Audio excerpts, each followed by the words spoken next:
Fala, galerinha do sexto ano, tudo bem? Sou o professor Roberto Falcione, professor de História. Junto conosco, a professora Viviana, fazendo a interpretação de Libras desta aula. Em nome da Secretaria da Educação do Estado do Paraná, sejam todos bem-vindos para esta aula de nivelamento, o tema Patrimônios material e imaterial da humanidade. Enfim, o conjunto da história, da preocupação em preservar a nossa história com a sociedade, monumentos, estátuas e até mesmo danças. Feijoada, professor? Que história é essa? Barreado? Opa! Embarque nessa aventura, nós vamos sair de dança do frevo para a culinária de um slide para o outro. Bora lá? Vou apresentar para vocês o objetivo desta aula. Compreender a noção de patrimônio. Identificar os diferentes tipos de patrimônio material e imaterial. Agora é vocês, historiadores, desta aula. Me ajudem aí, galerinha do sexto ano. Gostaria que vocês pudessem analisar e partindo do que vocês conhecem sobre essas duas fotografias. Você sabe o que essas duas imagens têm em comum? Eu sei, professor, eu sei. Fala, Joãozinho. Ambas estão com as mãos para cima. Ai, que piada horrível, professor. Não tem nada a ver. Um, o Cristo Redentor, o outro, a famosa dança nordestina, o frevo, né? Principalmente mais famosa de Recife. E elas têm em comum que ambas são patrimônios da humanidade. Mas, professor, uma é uma estátua, o outro é uma dança. Explique isso daí, professor. Aí que tá. A da esquerda, o Cristo, é um exemplo de patrimônio material. Material, matéria, física. Vocês podem e conseguem, se nós pudéssemos viajar, chegar lá, tocar no Cristo Redentor. Né? E diga-se de passagem, alguns aventureiros já conseguiram até beijar a mão dele, né? Claro, com toda uma estrutura e um aporte ali enfim, de cordas. Foi possível alguns aí fazer uma espécie de rapel ali e chegar até a beijar a mão do Cristo. É possível tocá-la, por isso que é um bem material, é uma estátua. Já a dança do frevo, não tem como você pegar a dança do frevo. Professor, mas eu posso pegar o dançarino. Tá, mas o dançarino não é a dança. O dançarino é o ser humano. A dança do frevo que é o patrimônio histórico. Por isso que ele é imaterial, porque ele é algo metafísico. Olha, professor, você tá meio... umas palavras meio tipo Vingadores. Explica aí. O negócio é o seguinte, metafísico, imaterial, você não tem como pegar a dança. Você pega o dançarino, mas ele não é, ele é só um ser humano, um profissional ou um artista que sabe dançar. A dança é o patrimônio histórico imaterial. Você não pega. Essa é a diferença do material para o imaterial. Mataram a charada dessa aula, aliás. Podemos definir como um patrimônio um bem, um conjunto de bens de natureza material ou imaterial, aí depende daquela questão que o professor Roberto comentou, da física, de reconhecido interesse cultural, histórico, ambiental para determinada região ou país. Aqui vocês têm uma imagem, por exemplo, de um patrimônio histórico, o Centro Histórico de Ouro Preto em Minas Gerais, um outro exemplo. E, aliás, ele seria o quê? Ele pode ser também, inclusive, arqueológico, mas, no caso, ou melhor, histórico, né? Mas ele também é físico, né? Ele é material, você pode tocá-lo. Agora com vocês, galerinha do sexto ano, copie a pergunta em seu caderno e responda. De acordo com o nosso estudo, qual é a definição de patrimônio? Daqui a pouquinho nós voltamos. Corrigimos juntos.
Voltei. Bora lá, vamos corrigir essa junto conosco. Patrimônio pode ser definido como um bem, o conjunto de bens de natureza material ou imaterial, de reconhecido interesse cultural, histórico, ambiental, etc., para determinada região ou país. Vamos lá, vamos começar então com o patrimônio material, o Cristo Redentor. Pode se definir como um conjunto de bens móveis e imóveis existentes no país e cuja conservação seja de interesse público, quer por sua vinculação a fatos memoráveis da história do país, quer por seu excepcional valor arqueológico ou etnográfico, bibliográfico ou artístico. Voltando, o exemplo do Cristo Redentor, ele é símbolo do Rio de Janeiro, mas também ele acaba se tornando uma simbologia nacional. Quando você fala a nível internacional, o Brasil tem algumas imagens, algumas negativas, estereotipadas, estereótipos. Mas, pelo menos positivamente, o Cristo Redentor representa um símbolo de um patrimônio brasileiro. Agora vamos dar outros exemplos de um bem material. O quadro da Mona Lisa, você toca a Mona Lisa, ela fica no Museu do Louvre, O Leonardo da Vinci fez aquela maravilha, vamos chamar de 7 maravilhas do mundo antigo, do mundo artístico, lá no século XVI, lá no Renascimento. Ah, professor, é verdade aquela tecnologia lá é verdade que a Mona Lisa ela movimenta os olhos? Sim, tem toda uma técnica, com química, de tintas, de sombreamento. Se você pegar a Mona Lisa e fazer movimentos, realmente o olho parece que dá a sensação de movimento. E parece que ela está te olhando. Faz o teste aí, quem estiver com o seu smartphone. No entanto, ela é física, você toca. A Casa Lacerda, quem conhece a cidade da Lapa, próximo a Curitiba, ela também é um outro exemplo de bem imóvel. Você toca, ele é um bem material. Você toca a Casa Lacerda. Está relacionado à história do cerco da Lapa, da Revolução Federalista, da Guerra dos Rio-Grandenses, os maragafos contra os pica-paus, os soldados do governo, e eles passaram pela Lapa e a Casa Lacerda está representada com essa história e por isso a sua importância para a cidade, tanto da Lapa quanto para a história do Paraná. Agora é com vocês. Copiem seu caderno e responda. Explique o que é um patrimônio material. Matéria! Você pega! Daqui a pouquinho nós voltamos. Corrigimos junto.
Voltei, bora lá, vamos corrigir esta. Você pega, vocês entenderam essa parte? É o conjunto de bens móveis e imóveis existentes no país, cuja conservação seja de interesse público, quer por sua vinculação a fatos memoráveis da história do país, quer por seu excepcional valor arqueológico ou etnográfico, bibliográfico ou artístico. Resumidamente, o que você faz com o patrimônio material? Você pega! Você consegue tocá-lo! Agora vamos para o imaterial. Agora é o metafísico. É aquilo que você não consegue pegar! Os bens culturais de natureza imaterial, com I na frente, dizem respeito àquelas práticas e domínios da vida social, que se manifestam em saberes, ofícios e modos de fazer, celebrações, formas de expressão cênicas, plásticas, musicais ou lúdicas, e nos lugares como mercados, feiras e santuários que abrigam práticas culturais coletivas. Resumidamente, você não consegue pegar a dança da capoeira, você não consegue pegar a dança, ou melhor, né, o Círio de Nazaré, né, ali a peregrinação. Mas eu consigo pegar o capoeirista, professor. Ah, mas ele não é o patrimônio. Ele é o capoeirista. Ele é o dançarino. As pessoas que estão na peregrinação do Círio de Nazaré são os fiéis, não são o Círio. O Círio é a situação. Se ninguém fizer o Círio, não existe. Se ninguém fizer a dança da capoeira, ela não existe. Então, a dança é imaterial, você não tem como pegá-la, como tocá-la. Por isso, ela é um patrimônio imaterial. Interessante que ela só existiria historicamente, ao vivo, se alguém fizesse. Mas daí entra o registro, entra o livro tombo. Vocês vão ver daqui a pouquinho o tema, o título, o significado de tombamento. Tombamento não significa você tombar, quebrar o negócio. É pelo contrário, você vai preservar o negócio, né? Aqui, enfim, um prédio. A dança da capoeira fica registrada no livro tombo dos patrimônios imateriais. Pronto. Você não pega a dança. O capoeirista não vale. Ele não é o patrimônio. A dança é o patrimônio imaterial. Show de bola? O tombamento, como o senhor Roberto comentou, é o instrumento de reconhecimento e proteção do patrimônio cultural mais conhecido. E pode ser feito, sim, pela administração federal, estadual ou municipal.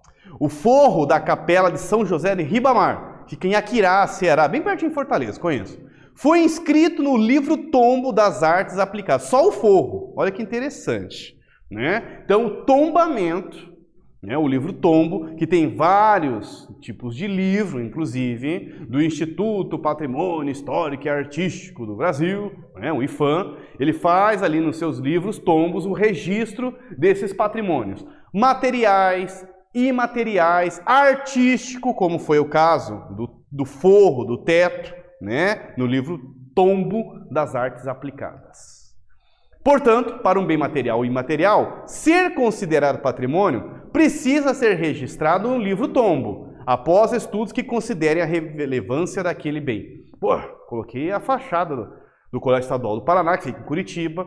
Ele também está inscrito no livro tombo. Olha, é um patrimônio tombado. E não significa que é um patrimônio que foi derrubado. Tombado é o contrário. É preservar o patrimônio e não tombar ele. Tombamento é preservação. Ou melhor, ele está registrado e, além da preservação, ele está confirmado que ele é um patrimônio histórico. Aí vai entrar naquelas categorias: material, imaterial, artes plásticas, né? Arqueológica. Qual que ele se enquadra? Histórica, né? Um patrimônio material histórico. Ele vai se enquadrar em qual livro tombo que ele vai entrar. Vamos lá? É com vocês. Copie a pergunta no seu caderno e responda. Com base no que estudamos, identifique as imagens em quais tipos de patrimônio eles se enquadram. O modo de fazer o barreado. Quem conhece o barreado? Morretes, Antonina, Paranaguá. Um prato típico do litoral Paraná. E a galerinha do Paraná não conhece, vale a pena passar em Morretes e conhecer essa iguaria, essa delícia da culinária litorânea paranaense. E nós temos na número 2 uma imagem de dançarinos, né, de pessoas dançando o fandango caiçara. Também é uma dança do litoral paranaense e um pouco ali de São Paulo, e representam um pouco do patrimônio paranaense. Em quais daqueles patrimônios, ele é material e imaterial, no que ele se enquadra? Daqui a pouquinho nós voltamos. Corrigimos juntos.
Voltei, bora lá, vamos ver quem que captou a vossa mensagem sobre o que é o patrimônio material e imaterial.